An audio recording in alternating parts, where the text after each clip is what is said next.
हिंदवी स्वराज्याचे सरसंस्थापक छत्रपती शिवरायांना मानाचा मुजरा करतो।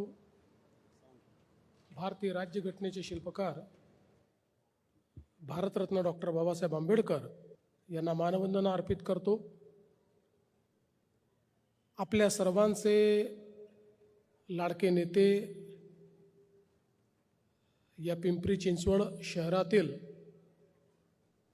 लोकनेते लक्ष्मणभाऊ जगताप यांच्या स्मृतीप्रित्यर्थ तयार करण्यात आलेल्या शक्तीस्थळाच्या लोकार्पण सोहळ्यामध्ये मंचावर उपस्थित मंत्रिमंडळातील आमचे सहकारी चंद्रकांत दादा पाटील, आमच्या बहिणी अश्विनीताई जगताप, शंकरभाऊ जगताप, महेश दादा लांडगे, अमितजी गोरखे, उमाताई खापरे, बापूसाहेब पठारे, विलासजी लांडे, अमरजी साबळे, अप्पासाहेब रेणुसे, चंद्रकांतजी मोकाटे, संजोगजी वाघेरे, पंकजजी गावडे, शत्रुघ्नजी काटे, उमेशजी चांदगुडे, विजूभाऊ जगताप, संपूर्ण जगताप कुटुंबीय आणि जगताप कुटुंबियाचाच भाग असलेले या ठिकाणी उपस्थित सर्व माझ्या माता भगिनी आणि बंधूंनो, पिंपरी चिंचवडमध्ये आल्यानंतर अगदी सहज आमचे मित्र लक्ष्मणभाऊ यांची आठवण येते आणि आज त्यांच्या स्मृतीप्रित्यर्थ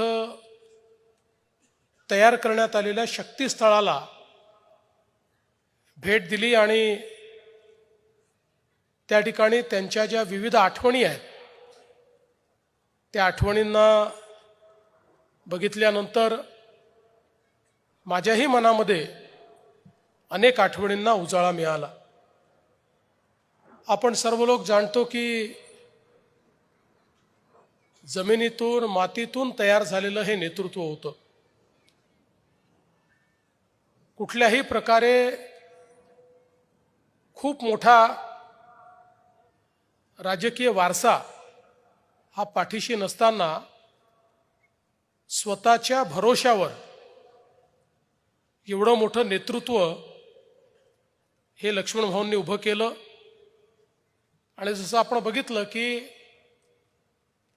एक नाव उलटली, त्यात काही लोक दुर्दैवाने मृत्युमुखी पडले आणि मग मनाशी संकल्प केला की तीन बाजूने नदीने घेरलेलं आपलं गाव हे चांगलं झालं पाहिजे, अशा प्रकारचे अपघात होऊ नये, त्याचा विकास झाला पाहिजे, त्या ठिकाणी रस्ते, पूल इत्यादी सर्व गोष्टी झाल्या पाहिजेत। या दृष्टीने अतिशय युवा अवस्थेमध्ये राजकारणामध्ये प्रवेश करून आणि त्या ठिकाणी त्यांनी नगरसेवक म्हणून निवडणूक लढवली आणि ते निवडून आले आणि त्यानंतर मात्र लक्ष्मणभाऊंनी कधी मागे वळून बघितलं नाही।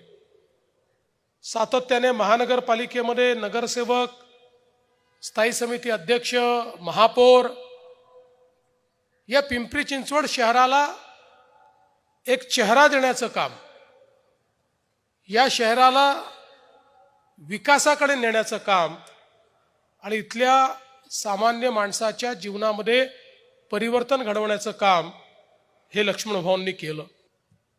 पिंपरी चिंचवड शहर ही महानगरपालिका, काही जुनी गावं आणि त्यासोबत औद्योगिकरणामुळे महाराष्ट्राच्या वेगवेगळ्या भागातनं आलेली मंडळी, अशा प्रकारे एक मिनी महाराष्ट्र म्हणून ज्याच्याकडे पाहता येईल, मराठवाड्यातले लोक, विदर्भातले लोक, पश्चिम महाराष्ट्रातले लोक, कोकणातले लोक, सगळीकडची मंडळी, उत्तर महाराष्ट्रातले लोक अशी सगळीकडची मंडळी आपल्याला या पिंपरी चिंचवडमध्ये पाहायला मिळतात.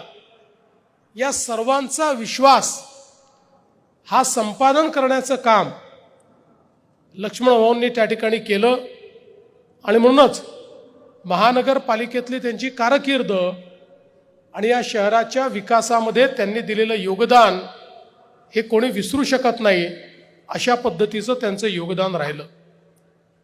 खरं तर आमदार म्हणून देखील त्यांनी विधान परिषद असेल, विधानसभा असेल, या ठिकाणी या शहराच्या विकासाच्या दृष्टीनं सातत्याने संघर्ष केला.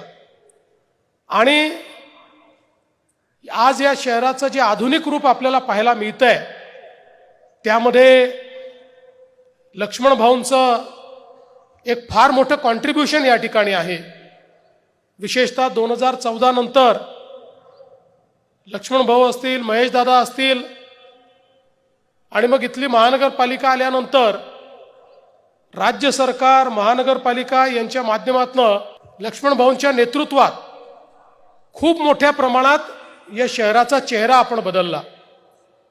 आणि आपल्याला कल्पना आहे की ज्या प्रकारे एक विकासाचं विजन हे लक्ष्मण भाऊंकडे होतं, एक तर वारकरी कुटुंबातनं आल्यामुळे एक आध्यात्मिक बैठक त्यांच्याकडे होती.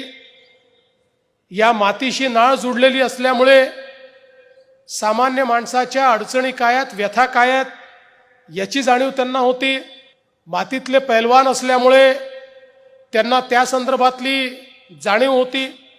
एक उत्तम खेळाडू असल्यामुळे त्या ठिकाणी संघ आणि संघाचं नेतृत्व हे कशा पद्धतीनं केलं जातं आणि संघभावनेनं विकास कसा केला जातो याची त्यांना कल्पना होती. एक अत्यंत उत्तम अशा प्रकारचं त्या ठिकाणी घुडसवारी करणारे ते होते. त्यामुळे वेग काय असतो याची कल्पना त्यांना होती. व्यायामाची प्रचंड आवड त्यांना होती. आणि विकासाच्या विविध संकल्पना या त्यांच्या ठायी त्या ठिकाणी सातत्याने होत्या.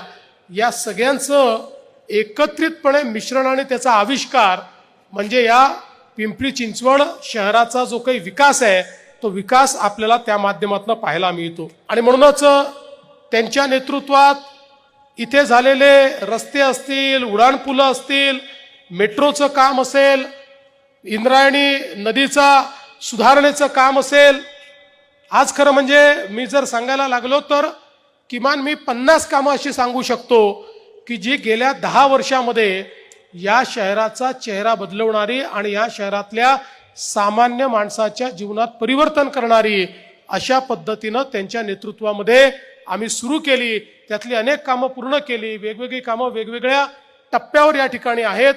आणि ती सगळी कामं पूर्ण झाल्यानंतर निश्चितपणे या शहरामध्ये एक मोठं परिवर्तन हे आपल्याला या ठिकाणी पाहायला मिळेल.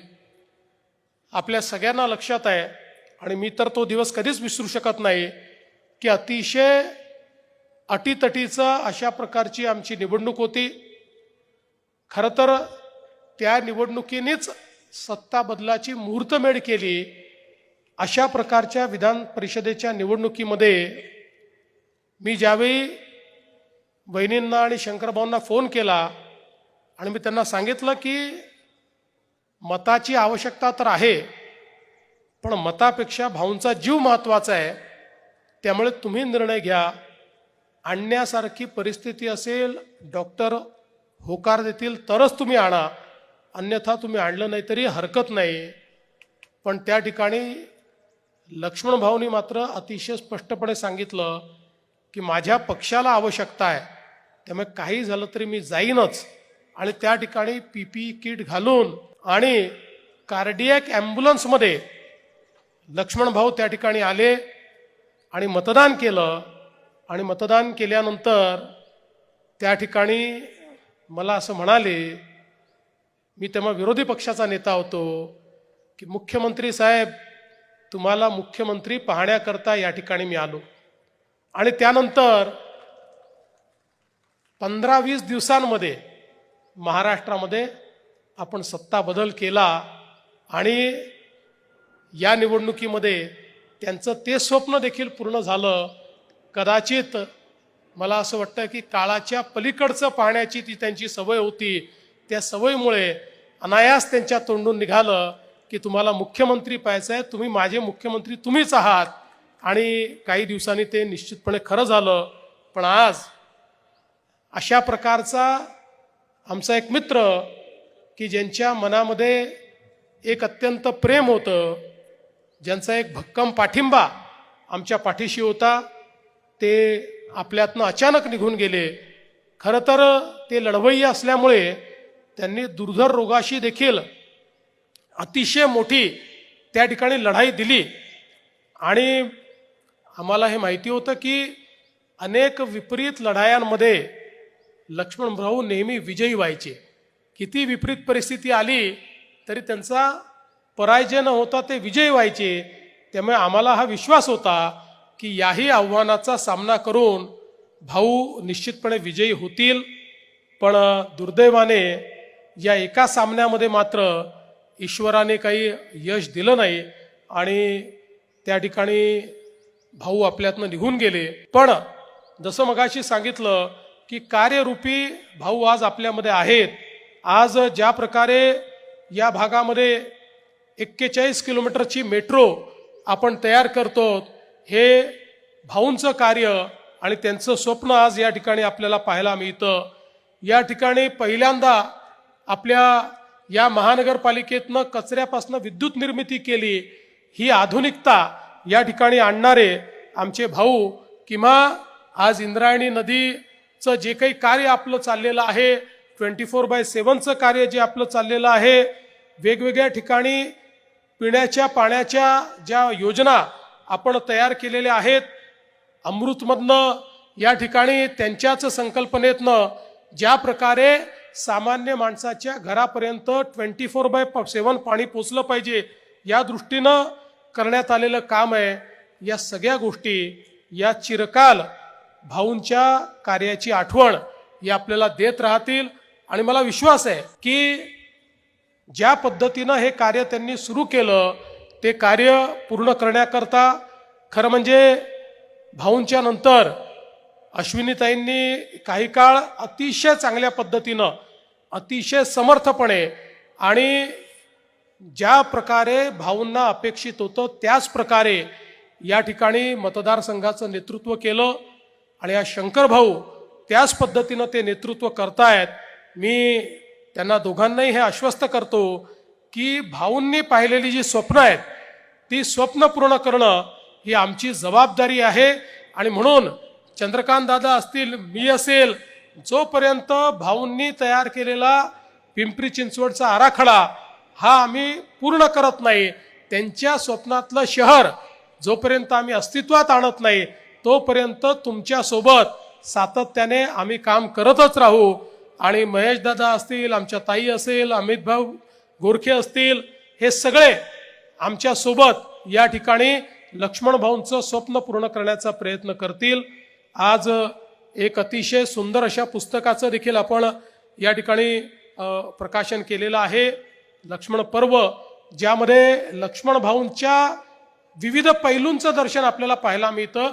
विविध लोकांनी त्यांना दिसलेले लक्ष्मण भाऊ अशा पद्धतीनं त्याच्यामध्ये एक प्रकारे आपलं मनोगत व्यक्त केलेलं आहे. आणि खऱ्या अर्थानं लक्ष्मण भाऊ हे निवडणुका जिंकणारे नाही तर ते मन जिंकणाऱ्यांपैकी होते. आणि म्हणून असा मन जिंकणारा आमचा लक्ष्मण भाऊ हा आमच्या हृदयामध्ये आणि आमच्या आठवणीमध्ये सदैव जिवंत राहील. आणि हे शक्तीस्थळ आम्हाला सगळ्यांना या शहराकरता काम करण्याची शक्ती देत राहील, हा विश्वास या निमित्ताने व्यक्त करतो. पुन्हा एकदा आमच्या या उमद्या मित्राला या ठिकाणी अतिशय मनापासनं आदरांजली अर्पित करतो आणि माझं बोलणं संपवतो. धन्यवाद. जय हिंद, जय महाराष्ट्र.